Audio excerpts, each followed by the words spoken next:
ఉగాదికి ఉగాదికి కొత్తింటికి పునాది 4.5 లక్షల ఇళ్ల నిర్మాణానికి శంకుస్థాపన. బడ్జెట్లో నిధుల కేటాయింపుతో పథకానికి జవసత్వాలు. కేంద్రం అంగీకరించినా లేకున్నా కూడా వెనక్కి తగ్గేది లేదంటున్న సర్కారు. బడ్జెట్లో ఏకంగా 12,571 కోట్ల నిధులు కేటాయింపు. ఒక్కో అసెంబ్లీ సెగ్మెంట్లో సాలీనా 3,800 చొప్పున ఇళ్ల నిర్మాణం. పేదల సొంతింటి కల నెరవేర్చడమే లక్ష్యమంటున్న సీఎం రేవంత్ రెడ్డి. పొంగులేటికి కీలక బాధ్యతలు. సో మనం చూసుకున్నట్టు ఇచ్చిన ప్రతి వాగ్దానాన్ని దృష్టిలో పెట్టుకుని ఒక్కొక్కటిగా అమలు శ్రీకారం చుడుతున్నారు రేవంత్ రెడ్డి సర్కారు.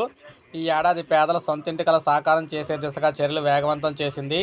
ఇందిరమ్మ పేరుతో గతంలో ఉన్న గృహ నిర్మాణ పథకాన్ని నూతన ఒరవడితో పునరుద్ధరించిన సీఎం రేవంత్ రెడ్డి తన ప్రజాపాలనలో పేద వర్గాలకే ప్రథమ ప్రాధాన్యం ఇచ్చి ఈ సంకేతాలు అయితే చూపించుకున్నారు. మొత్తంగా చూసుకున్నట్లయితే ఈ ఏడాది 4,50,000 ఇళ్ల నిర్మాణానికి సంబంధించి 12,500 కోట్లు అయితే విడుదల చేశారు. ఉగాది నుంచే ఈ మొత్తం అన్ని ఇళ్ళకి సంబంధించి కూడా పునాదికి సంబంధించి శంకుస్థాపనలు అయితే చేస్తామని చెప్పేసి చెప్తున్నారన్నమాట. మొదటి విడతగా ఒక్కొక్కరికి ₹1,00,000 అయితే ఇవ్వడం జరుగుతుందని చెప్పేసి చెప్తున్నారు. సో ఇది మనకి లేటెస్ట్ అప్డేట్. ఒక లైక్ చేయండి, సబ్స్క్రైబ్ చేసుకోండి, మన ఛానల్ సబ్స్క్రైబ్ చేసుకోండి.